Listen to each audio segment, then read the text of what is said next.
Unfortunately for the hospitals, they made the wrong decision with President Obama through Obamacare. That mistake's on them. That's not on the state of Tennessee to bail them out of making that mistake with President Obama at the time. Welcome to Policy, Not Politics. I'm your host, Ralph Bristol, and my guest today is Representative Cameron Sexton, the lead, or I guess the sponsor, of the CARE Act. Is it one bill or a package of bills or a plan, or what is it? Because it's very multifaceted. Yeah, thank you, Ralph. It's multiple bills. You know, the healthcare situation wasn't created overnight. It took decades for us to get to this crisis, and so it's going to take a lot of work to unravel it. And so we have a course, I think, of 11 or 12 bills that will start the process. 11 or 12? Yes, sir. Are you the head sponsor, lead sponsor on all of them? Or? Oh, no, I have a couple, and then Chairman Robin Smith has a few, Chairman Brian Terry has some, Representative Matthew Hill, Representative Timothy Hill, Representative Kevin Vaughn, Representative Sam Whitson. It's a team effort. You're the Republican Caucus chairman. That's correct. And so you're taking the lead on this since there's a lot of other representatives involved. Yes, well, Speaker Casta, we started looking at this issue last year when, one of the best things about running every 2 years for re-election is you hear from the public every 2 years. Right. And so healthcare has become a big, important issue for many people in Tennessee. And being in the majority, we need to look for solutions. And, Republicans for a long time and conservatives have really focused on the economy, and the economy's done great when Republicans are in charge. And now we think it's time to turn our efforts towards health care and use those same principles. This is a free market approach to creating actual affordable health care, as I understand it, correct? That's correct. That's correct. And if you think about it, healthcare is the only commodity to where when you purchase it or use it, you don't see a bill for 60 days till after the fact with what the costs were. And so you don't go buy a car like that. You don't buy a refrigerator like that. You don't do anything like that. And so we really need to reshape the market, and we need to be to have it more transparent where you know what the costs are when you're using the services, not 60 days after. Can we just talk about some of the key elements of this? Yes. And ways that you're going to try to save money in healthcare instead of just spending more money on healthcare, including medication? Yeah, I mean, that's a great question. So if the patient or the consumer has the ability to know what the pricing is, then that means there's competition in the marketplace, and competition breeds lower cost a lot of times. How we want to achieve that is through a right-to-shop bill, as well as through an all-payers claim database, which Tennessee tried a couple of years ago, but was unsuccessful with it because of the way it was set up. Other states have done that, like Maine, and it's called Compare Maine. And you can go in and list what procedure that you want, whether it's an MRI on a hip joint or a colonoscopy or cesarean, a C-section, and it will tell you what the average cost is for the state of Maine, as well as what's in your geographical area, what those costs are. And it's for the 200 most common procedures. And so we think that's a vital first step is bringing awareness to what the actual costs are. Because until the consumers know what things cost before they make that decision, how can you lower healthcare costs? A lot of providers say they just can't do that. I've never quite understood that. You always know what the price of the car is before you make the decision to buy it, or a television, or anything else that you buy other than health care. Do you understand the argument that it's much more difficult with healthcare providers to do the same thing? Well, I mean, I get it, but not in today's technology. And the reason I say that is President Trump passed his transparency bill. The problem is he allowed the insurance companies to, for one procedure, there may be 15 different line item costs. Well, he didn't make them bundle those together. So basically what's happening is you have to know all 15 items, which I think goes to your point how complex that is. When you look at what other states have done through the database, Maine being one, I think there's 7 other states in America that have this same type of database that's run by the state where you can go in and click on it, and we'll be happy to show it to you. But basically you can click on the procedure that you want, and the cost will literally pop up within seconds. And so we think it is vital. I think what you see is the insurance companies don't want to give out that information. Because what they say is it's their information, but at the end of the day, we're consumers and we should know the cost, and that far outweighs the right of the insurance companies to keep that information internal.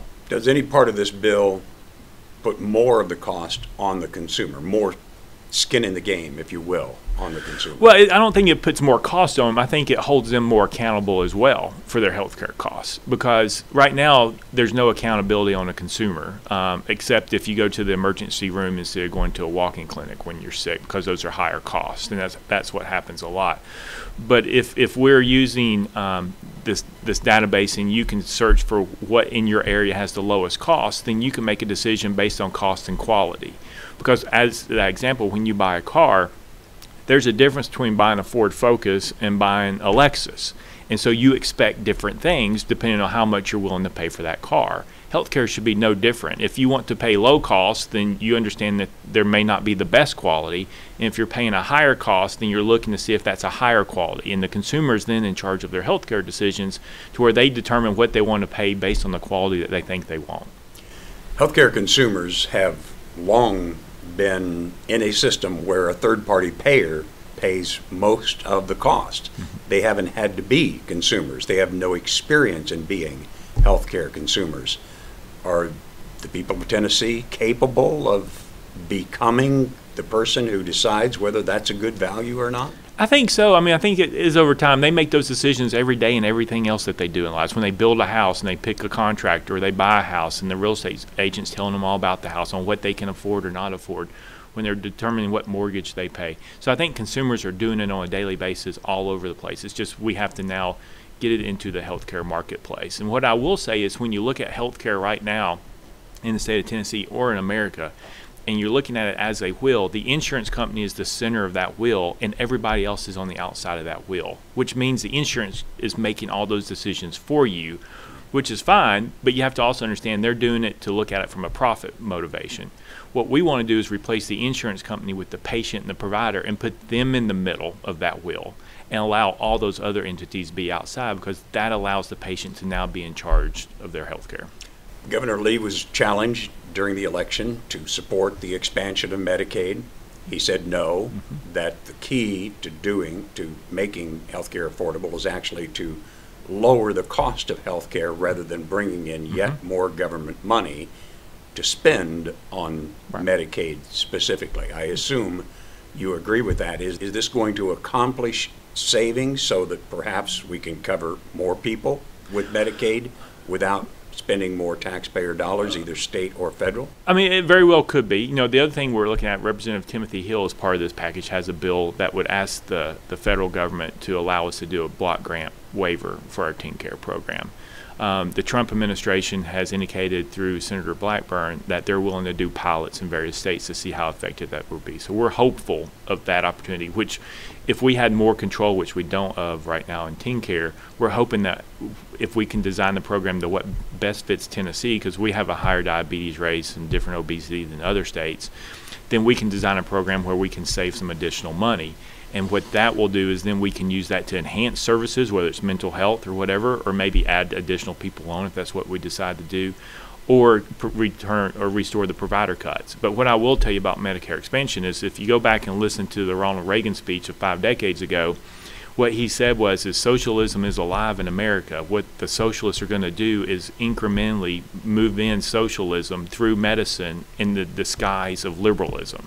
And that's exactly what they're doing in Washington. That's exactly what they're trying to do with Medicaid expansion. And so we have to be very careful to truly understand why the liberals are pushing expansion and what their goal is.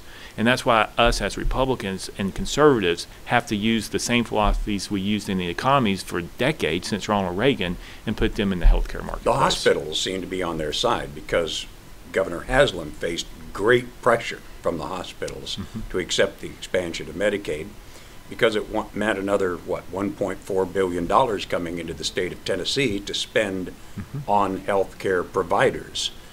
Is that really all it's about, is just trying to funnel more money, regardless of whether it's spent well, to the healthcare industry that already consumes, somewhere between 18 and 20%, I think, of GDP? Yeah, well, I think, unfortunately for the hospitals, they made the wrong decision with President Obama through Obamacare, where they voluntarily reduced their reimbursement rates in order to get Medicaid expansion.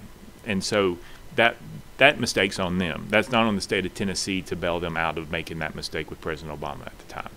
What I will say is the hospitals do a lot of charity care of people who are coming in, and I understand that. But most of that, if you look at it, is driven by the behavioral health, the mental health and substance abuse is those costs.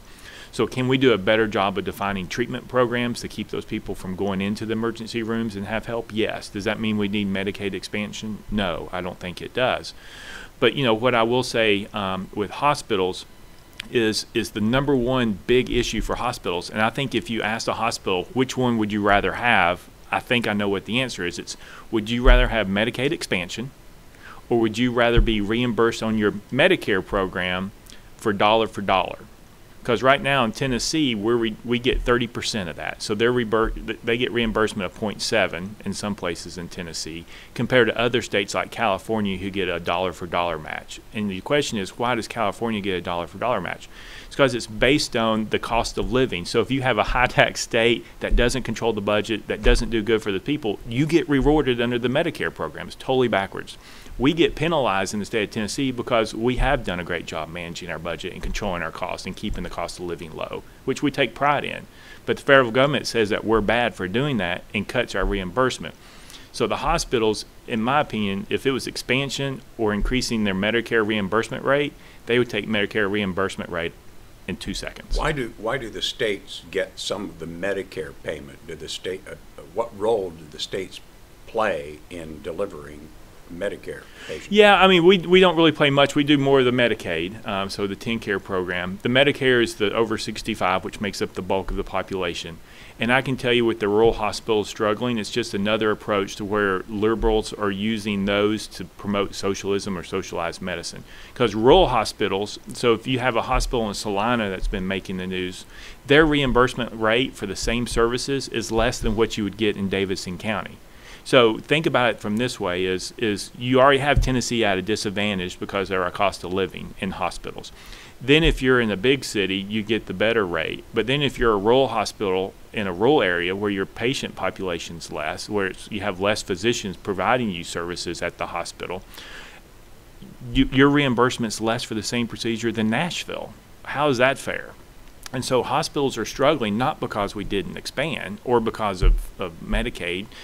They're struggling because of the way the federal government set up the reimbursement rates.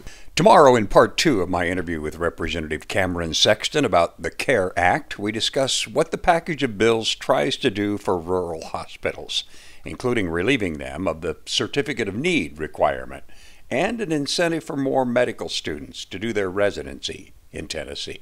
Policy, Not Politics is a podcast dedicated to discussing pending legislation in Tennessee with the lawmakers we hired to produce the policy for us. I'm Ralph Bristol. Thanks for listening and inviting your friends to do the same by clicking that share button wherever you're listening now.